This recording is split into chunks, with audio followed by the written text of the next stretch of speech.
simplista e não explicativa, né? Considera que há falta de evidências,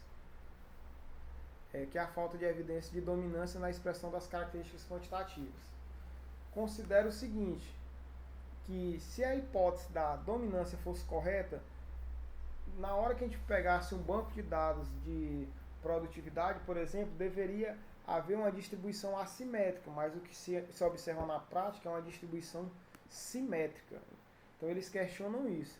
E outro questionamento também é que se houvesse,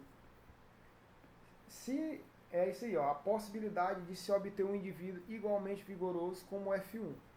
Então são esses quatro questionamentos. Aqui nós temos como testar, fazer essas contas aqui para esses dois casos aqui, ó. Vou começar primeiro demonstrando isso aqui, ó. O que é considerado? Se a hipótese quem defende a hipótese da sobredominância diz o seguinte: em termos teóricos, se a hipótese da dominância fosse correta, haveria uma assimetria, né? Mas na prática, em termos práticos, quando a gente pega uma produtividade, por exemplo, a gente observa uma simetria. É isso que nós vamos verificar aqui, ó. Pegando o exemplo do livro texto aqui do professor Ramalho. Ó. Nesse caso, ó, nós estamos considerando dominância, né? Ó. Dominância. Nós temos aqueles mesmos genótipos que a gente já trabalhou, né? Ó. Oriundo do cruzamento entre dois indivíduos heterozigotos. E aí o que foi que a gente fez? Com base na hipótese da dominância, né, ó, considerando aqui que tanto o indivíduo que tem o loco com azão ou com azão azim, a contribuição para a produtividade é a mesma. Então, o que é que a gente quais os fenótipos possíveis quando a gente observa essa contribuição aqui? Nós já temos aqui, ó, 120, né, ó. Tanto vai ser azão como bezinho, né, ou homozigoto dominante ou heterozigoto produz a mesma quantidade por fenótipo. E aí nós vamos comparar esses fenótipos aqui com os fenótipos produzidos considerando a interação entre esses alelos aí sendo de sobredominância. Ó. Ou seja, considerando que o indivíduo heterozigoto ele produz mais, ele contribui mais para o fenótipo que os indivíduos homozigotos dominantes, né? Então é isso aí que nós vamos fazer agora. Vamos utilizar aqui testes para verificar, né? Testes de assimetria para verificar se essas objeções aqui estão corretas, né?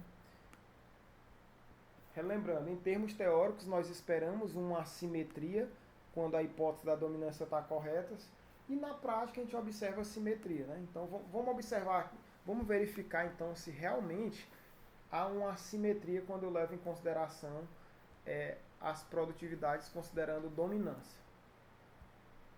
Então vamos lá. Ó. Vou pegar esse banco de dados aqui primeiro considerando a dominância. Primeiro considerando essas contribuições aqui de dominância. Foi o que eu fiz. Eu vim aqui no programa R, ó, né, e coloquei esses fenótipos. Eu só fiz pegar aqui esses dados aqui, ó, D igual, né, eu criei esse objeto aqui exatamente com esses valores aqui, ó. Com esses valores aqui. São os mesmos valores aqui, ó, para a dominância. Eu vou verificar aqui se esse banco de dados aqui ele é um banco de dados simétrico ou assimétrico. Como é que eu vejo isso? Nós vamos ver aqui pelo coeficiente de assimetria de Pearson e vamos ver pelo teste Shapiro-Wilk, que vê normalidade dos dados. Ó.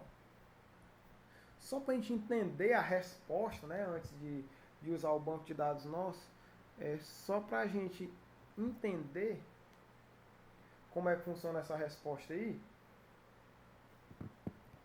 dos testes, né, que a gente não é alvo da nossa disciplina estudar os testes, vamos ver aqui. Ó.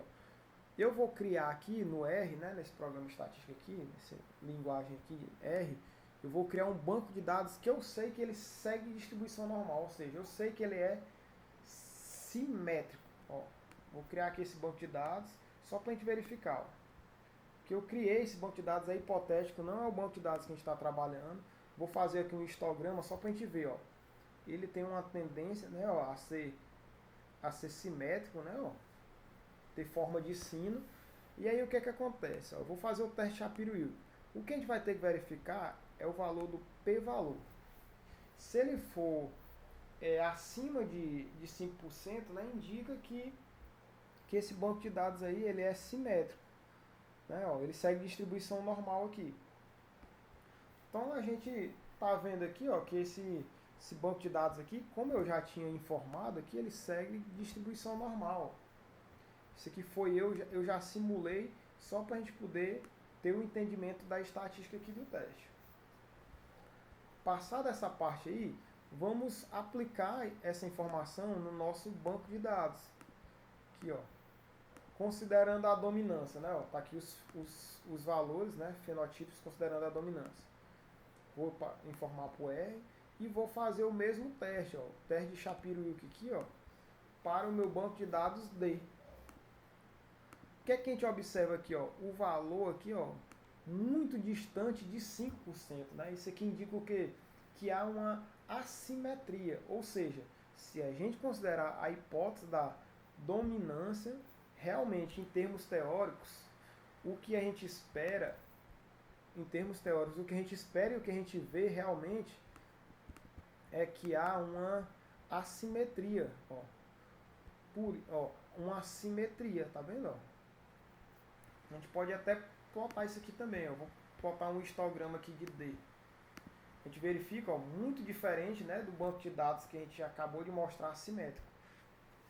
Então, o pessoal que defende a sobredominância questiona isso.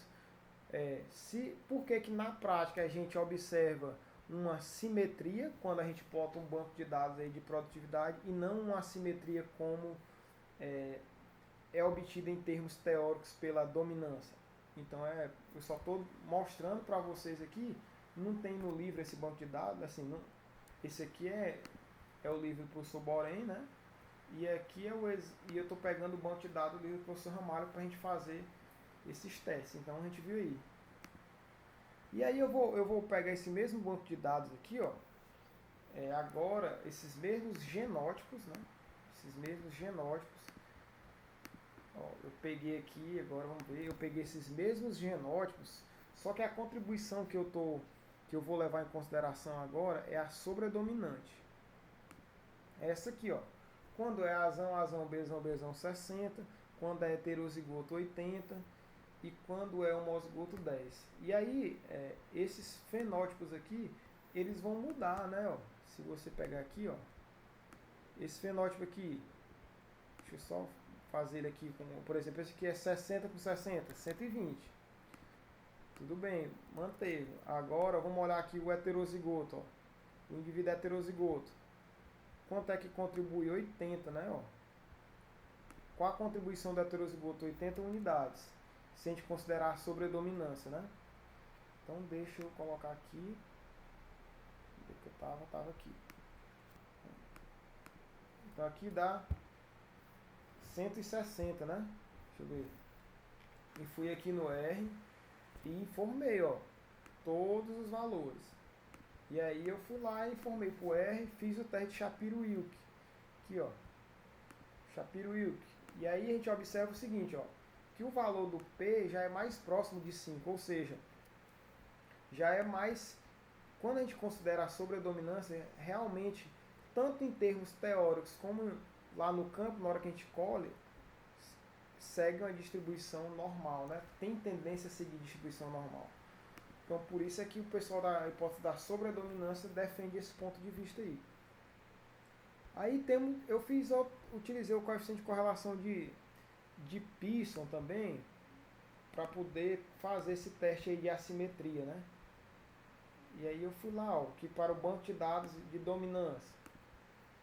Para o banco de dados de dominância eu obtive a mediana, né? Aí, deixa eu ver aqui, isso aqui não precisa, nesse momento. Mas aí eu tenho aqui a média, obtive a média, o desvio padrão, e aí aqui o coeficiente de assimetria, de Pearson, né? E aí nós temos esse valor, menos 2. Eu vou já... Aí aqui, ó, se você der uma pesquisada aí, nós temos esse critério aqui, ó. Coeficiente de assimetria de Pearson. Valores mais próximos de menos 1 em 1 são mais simétricos, né? Então aqui nós temos um valor menos 2 para o banco de dados considerando a dominância. Agora vamos fazer para o banco de dados considerando a sobredominância, para a gente ver o valor desse coeficiente de assimetria. Que eu obtive a mediana para esse banco de dados, obtive a média, agora eu vou obter o desvio padrão, né? Eu estou obtendo essas estatísticas só para eu poder aplicar aqui na fórmula. A média menos a mediana vezes 3 dividido pelo desvio padrão. O que é que a gente observa? A gente observa que com o banco de dados considerando a sobredominância, né? A sobredominância, ele é mais simétrico, porque, ó, porque ele está mais perto de 1, de menos 1 aqui, ó. Valores, né, mais próximos de menos 1 em 1 são mais simétricos. Então, por esse outro método aqui também, a gente viu que, considerando a interação sobredominante, há uma maior simetria nos resultados em relação à dominante. Ó. Menos 2,3 é mais distante de menos 1 do que menos 1,07, entendeu? Então, isso aí são as formas que, as objeções, né, que a hipótese da sobredominância faz sobre a hipótese da dominância.